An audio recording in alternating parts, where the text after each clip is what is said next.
Alô galera do Mengão, aquele abraço, sou eu, Nando Santos, falando do seu canal Fla-Tudo, o canal da galera. Estamos nessa segunda-feira de carnaval, repletos aí de novidades aí, notícias do Mengão. Mas antes de mais nada, eu peço encarecidamente que você se inscreva no canal, ative o sininho de notificação, deixe o seu like, o seu comentário, é muito importante para nós. Vamos às notícias do Flamengo.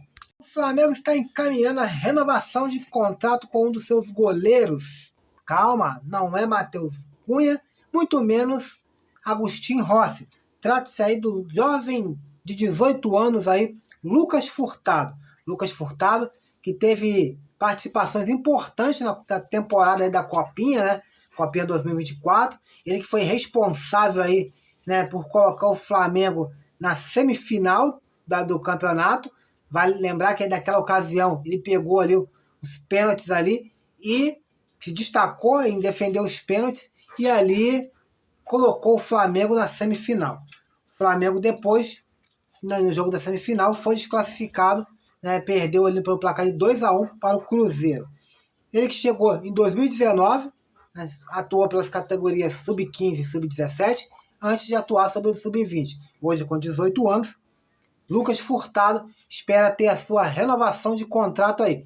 Tudo está encaminhando aí para que ele venha. Ele tem contrato até o dezembro de 2024, até dezembro desse ano, mas tudo encaminha aí que o Flamengo estenderá esse contrato até 2026. Craque de bola, Lucas Furtado. O Flamengo no sábado jogou contra o Volta Redonda. O Flamengo venceu por 3-0 o Volta Redonda, mas muitas críticas foram feitas no gramado do Maracanã, tanto pelo treinador Tite, do Flamengo, tanto pelo maestro Felipe, treinador do Volta Redonda, né? Inclusive o Tite fala aqui, né, que é inadmissível o Maracanã ter esse gramado.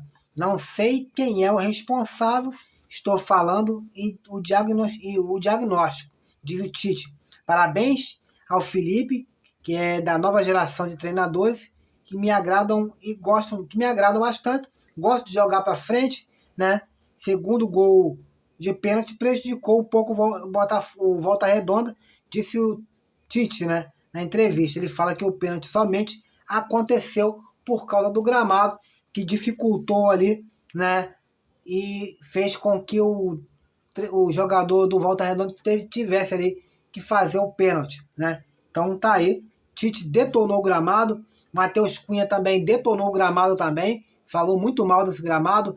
O treinador Felipe também, em entrevista também, ele falou que o gramado tá muito ruim, muito abaixo do tempo que ele jogava. Ele até fez uma comparação, né, no tempo que ele joga, quando ele era jogador ainda, né? E assim, ele falou que o gramado, a qualidade do gramado caiu muito dos tempos para lá. Então, tá aí, o gramado do Maracanã realmente estava muito cheio de buraco, né? Tinha partes até que você via até a terra, parecia até um campo de pelada, né? É complicado, né? Vamos aí a mais notícias aí do Mengão. O Flamengo já tem a sua programação aí para a semana, né? Antes do jogo contra o Bangu, né? O Flamengo teve folga no domingo. Os jogadores tiveram aí o domingo de folga para curtir o carnaval, dar uma saída aí, dar um rolê com a família, né? E dar uma descansada. Na segunda-feira, a partir das 3 horas, né? Hoje, a partir das 3 horas aí, o Tite e todo o elenco do restante do elenco do Flamengo se representa no Ninho do Urubu. Na terça e na quarta-feira também treinarão aí, né? E vai ter treino aí na quarta de manhã. E depois, logo depois, eles viajarão aí para a cidade de Aracaju, onde vai ser realizado o jogo de Bangu e Flamengo, né? O Bangu, que é o dono, que vai ser o dono da casa aí, né?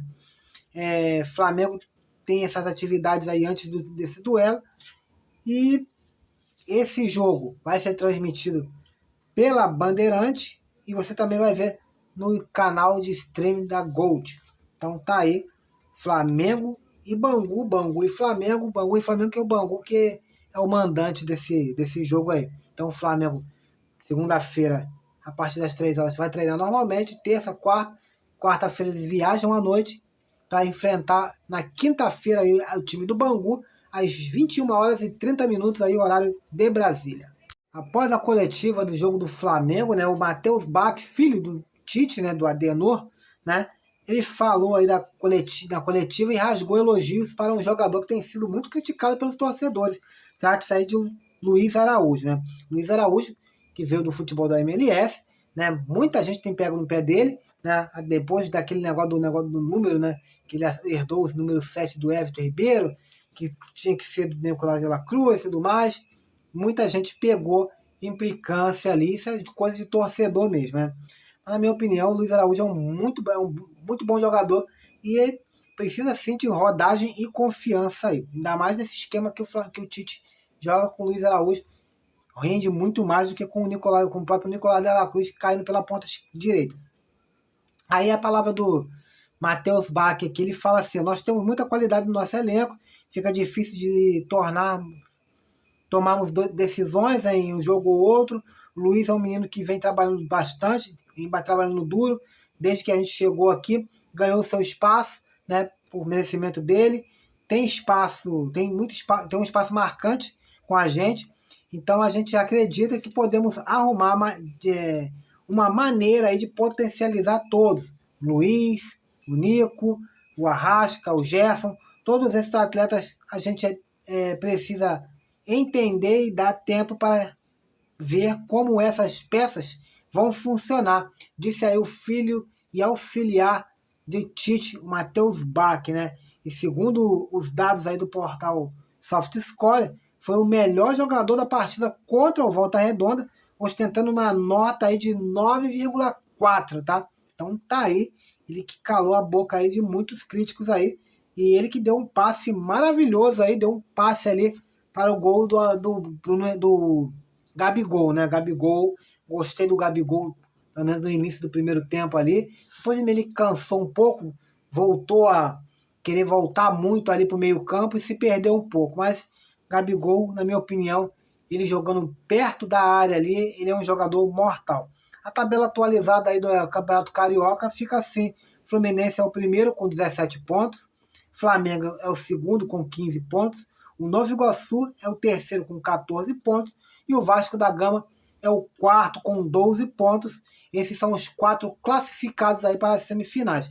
Depois a tabela segue-se: Botafogo em quinto, sexto o Boa Vista com 11 pontos, sétimo Madureira, Portuguesa do Rio, oitavo com 10 pontos, Volta Redonda é o nono com 8 pontos, o Bangu, nosso próximo adversário, é apenas o 10º com 5 pontos, Sampaio Correia 1 ponto e Audax, que não fez ponto ainda, brigam aí para não cair, né, para a segunda divisão. Vale lembrar que apenas o último colocado cairá para a Série B do Campeonato Carioca de 2025. Os torcedores estão pedindo aí que o Tite mude a ideia, né? E mude um pouco a escalação. Ao invés de colocar o Nicolás de la Cruz caindo do meio para a direita, né? Eles querem ver o jogador como ele vinha atuando no River Plate como uma espécie de segundo volante, mais ao lado do Pulgar. Só que o Tite ele eliminou totalmente essas expectativas quando ele fala na entrevista, né, após a coletiva da vitória do Flamengo sobre Volta Redonda, ele fala que o Arrascaeta é o seu camisa 10 e espera aí que o Nicolás de la Cruz atue mais ao lado do Arrascaeta. Então, assim, é como se fosse um segundo camisa 10 ali que o Flamengo teria.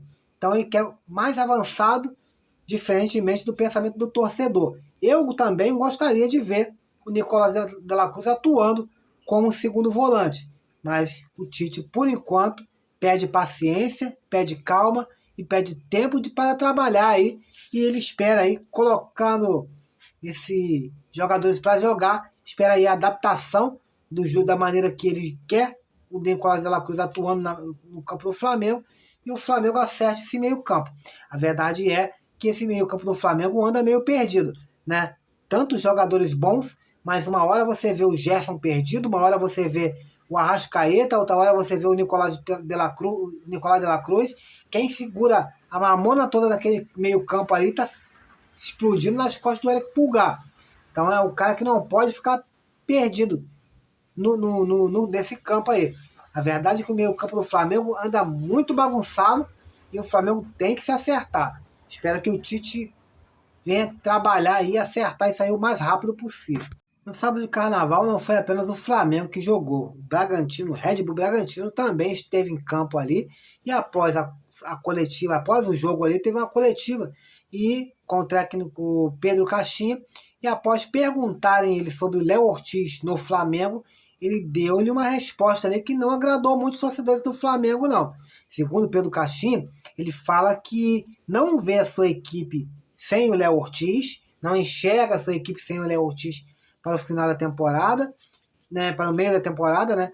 E ele falou também que respeita o Flamengo, mas não tem medo do poderio financeiro do clube. Que os seus diretores são competentes aí e vão segurar de todas as formas aí os seus ativos, no caso aí que ele estava falando, o Léo Ortiz. Então tá aí, o Flamengo ainda segue nessa total indecisão aí, não conseguiu contratar ainda, né, o Léo Ortiz. Agora eu vou falar para você.